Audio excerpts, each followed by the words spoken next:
بسم الله الرحمن الرحیم. دا زمونږ یو ورور دی او ډېر غربت راګیر کړی، بال بچهداره دی، واړه واړه بچي دي او دا یو ورکوټی سټال یې لګولی دی د پلوسی مین روډ باندې او خپه یې ماته شوې ده او غربت ډېر راګیر کړی دی. نو ټولو ملګرو ته درخواست دی چې الله رضا دپاره چې چاله هم الله وس توفیق ورکړي موږ سره امداد وکړي چې دغه رنګې ملګرو سره یا دغه رنګې فیملی سره یا دغه رنګې بېوسه او لاچاره خلکو سره څه ناڅه امداد وکړو.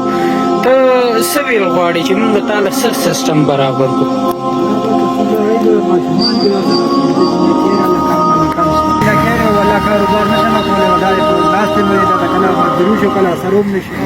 پنځه جینکې دي دي. ها ها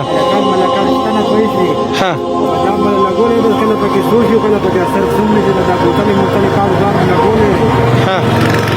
زه انشاءالله مونږ کوشش کوو چې کم ملګری الله رضا دپاره تا دپاره مونږ سره مدد وکړي، انشاءالله به مونږ تا ته را رسوو. انشاءالله تا سره